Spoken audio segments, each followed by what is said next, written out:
ಪ್ರೀತಿಯಲಿ ಎಲ್ಲರಿಗೂ ಸಮಪಾಲು. ದೇವಕಿ ಅಕ್ಕ ನನ್ನ ಎಷ್ಟು ಆಸೆಗಳಿಗೆ ನೀರೆರೆದು ಬೆಳೆಸ್ದೋಳು. ನೀವು ಅವಳಿಗೆ ಆಸರೆ ಆದವರು. ಪ್ರಾಮಿಸ್ ಮಾಡಿ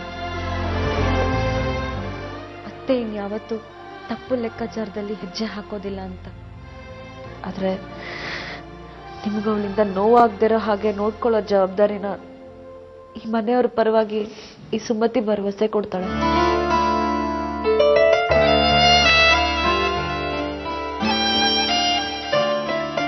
ಕಹಿ ಘಟನೆಯ ನೆನಪು ನಮ್ಮಿಬ್ರನ್ನ ಇವತ್ತು ಸಿಹಿ ಮಾಡುತ್ತೆ.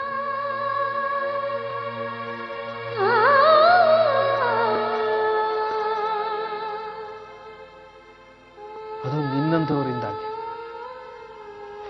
ಥ್ಯಾಂಕ್ಸ್ ಅಂತ ದೇವ್ರೆ, ನನ್ನ ನಾದ್ನಿ ಬದುಕಿನುದ್ದಕ್ಕೂ ಹೂವಿನ ದಾರಿನೇ ಇಲ್ಲ. ಹಾಗ್ಯಾಕೆ ನೋಡ್ತಾ ಇದ್ದೀರಾ? ಹೋಗಿ ನಿಮ್ಮ ಹತ್ತನೇ ಕೇಳೋ. ಫೋನ್ ಮಾಡ್ಲಾ? ಮಲಗಿರ್ತಾರೆ. ನಾಚಿಕೆ ಆಗತ್ತೆ. ಓಹೋ, ಅದು ಬೇರೆ ಆಗುತ್ತೆ ನಿನಗೆ. ನೋಡು, ಇದ್ರನ್ನ ನನ್ನ ಹತ್ರ ಇಟ್ಕೋಬೇಡ. ಮತ್ತೆ ನಿಮ್ಮ ಹತ್ರ ಏನು ಬೇಕಾಗಿಲ್ಲ, ನಿನ್ನಿಂದ ನನಗೇನು ಆಗ್ಬೇಕಾಗಿಲ್ಲ, ಗೊತ್ತಾಯ್ತಾ?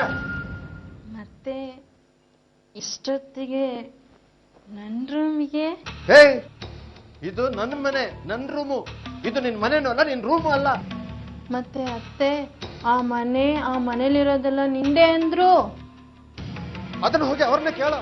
ನೋಡ, ನೀನ್ ಇಲ್ಲಿರೋದು ನನಗೆ ಇಷ್ಟ ಇಲ್ಲ. ನೀನು ಈ ಮನೆಯಿಂದ ಹೊರಟೋಗ್ಬೇಕು. ಬೇಕಾದ್ರೆ ಕೈ ಮುಗಿದು ಕೇಳ್ಕೊತೀನಿ, ಹೋಗ್ತೀಯಾ? ಇವಾಗ ನನ್ಗೆ ಭಯ ಆಗುತ್ತೆ. ಸರಿ, ಇವಾಗ ಬೇಡ, ಬೆಳಗ್ಗೆ ಹೋಗು. ಒಟ್ಟಿನಲ್ಲಿ ನೀನ್ ಇಲ್ಲಿ ಇರಬಾರ್ದಷ್ಟೇ. ಅತ್ತೆ ಬೈತಾರೆ. ಅಯ್ಯೋ ಚಿಲ್ಲ, ನನ್ನ ಕರ್ಮ. ಅತ್ತೆ ಅಂತೆ, ಅತ್ತೆ ಕತ್ತೆ ತರ ಬೆಳೆದಿದ್ಯಾ? ಅರ್ಥ ಆಗಲ್ಲ ನಿನಗೆ? ಅತ್ತೆ ಹೇಳಿದ್ಲಂತ ಇವಳು ಕೇಳಿದ್ಲಂತೆ, ನಾಚಿಕೆ ಆಗಲ್ವಾ? ಆಗ್ತಾ ಇತ್ತು ಅವಾಗ. ಈಗ ಏಯ್, ಇದು ಭೂತ ಬಿಡಿಸ್ತೀನಿ. ಇದು ಚಾಕು ಗೊತ್ತಲ್ಲ, ಒಂದ್ಸಲ ಒಳಗೆ ಹಾಕಿ ತೆಗೆದ್ರೆ ಕೊರಲೆಲ್ಲ ಅವಕ್ಕೆ ಬಂದ್ಬಿಡ್ಬೇಕು. ಇದು ಮೊಂಡಾಗಿದೆ, ಈರುಳ್ಳಿನ ಕಟ್ ಮಾಡೋಕ್ಕಾಗಲ್ಲ. ಬೆಳಿಗ್ಗೆ ಶಾರ್ಪ್ ಮಾಡ್ಕೊಡ್ಲಾ? ಏಯ್, ಇದು ಮೊಂಡಾಗಿಲ್ಲ, ಶಾರ್ಪ್ ಆಗಿದೆ. ಒಂದ್ಸಲ ಟ್ರಿಗರ್ ಒತ್ತಿದ್ರೆ ತಲೆ ಪುಡಿ ಪುಡಿ ಬೇಕು. ಡಮಾರ್ ಅನ್ಸ್ಬಿಡ್ತೀನಿ. ಹುಷಾರ. ಇದನ್ನ ಜಾತ್ರೆಯಿಂದ ತಂದಿದ್ದಲ್ವಾ? ಅತ್ತೆ ಮೊದ್ಲೇ ಹೇಳಿದ್ರು, ನೀವು ಚಾಕು ಗನ್ನು ತೋರಿಸಿ ಹೆದರ್ಸ್ತೀರಾ ಅಂತ.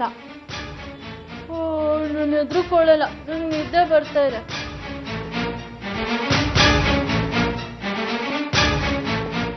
ಹೇಳಿ ನೀವು. ವಾಸು, ನಿಮ್ಮ ಮೆದ್ಲು ನಿಮ್ ತಲೆ ಒಳಗೆ ಇದೆಯೋ ಅಥವಾ ಅದನ್ನ ಕಳ್ಚಿ ಕೈಲಿಟ್ಕೊಂಡು ಕೂತಿದ್ದೀರೋ? ಅದು ಸುಸ್ಥಿತಿಯಲ್ಲಿರೋದಕ್ಕಂತೂ ಸಾಧ್ಯನೇ ಇಲ್ಲ. ಅದು ನಿದ್ದೆ ಬರೋ ಹೊತ್ನಲ್ಲಿ. ಆ ರೀತಿ ಏನೂ ಇಲ್ಲ. ನನ್ನ ದೇವಕಿ ಮಧ್ಯೆ ಇದ್ದ ಗೋಡೆಯನ್ನ ಕೆಡವಿ ಸುಂದರವಾದ ಮನೆ ಕಟ್ಟಿ ಅದರಲ್ಲಿ ಇಬ್ರು ವಾಸ ಮಾಡಿ ಅಂತ ಹೇಳ್ತಿದ್ದಾಳೆ ಸುಮತಿ. ಓಹೋ, ಈ ಮಟ್ಟದಲ್ಲಿ ಬ್ರೈನ್ ವಾಶ್ ಮಾಡಿದಾಳ ಅವಳು? ಬ್ರೈನ್ ವಾಶ್ ಅಲ್ಲ, ಬ್ರೈನ್ ಫ್ರೆಶ್. ಈ ಜನ್ಮದಲ್ಲಿ ದೇವಕಿ ಬಗ್ಗೆ ಒಂದು ಕ್ಷಣನೂ ನಾನು ಕೆಟ್ಟದಾಗ ಯೋಚನೆ ಮಾಡಬಾರ್ದು. ಹಾಗೆ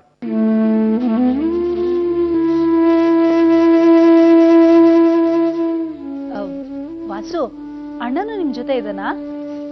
ಇಲ್ಲ, ನಾವಿಬ್ರೇ ಇದ್ದೀವಿ. ದೊಡ್ಡವರಿದ್ರೆ ನಾವು ಮಾತಾಡಕ್ ಆಗ್ತಿರ್ಲಿಲ್ಲ.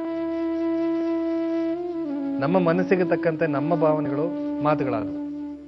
ಜೊತೆಗೆ ಫ್ರೆಶ್ ಲೈಮ್ ಟೀ ಬೇರೆ. ಗುಡ್. ವಾಸು, ನಾನು ನಿಮ್ ಜೊತೆಗಿದ್ದಿದ್ರೆ ನನ್ನ ಭಾವನೆಗಳು ನಿಮ್ ಖುಷಿ ಜೊತೆ ಗೆಳೆತನ ಮಾಡ್ತಿದ್ವೇನೋ. Anyway, enjoy. Good night. Okay, ಬಾಯ್.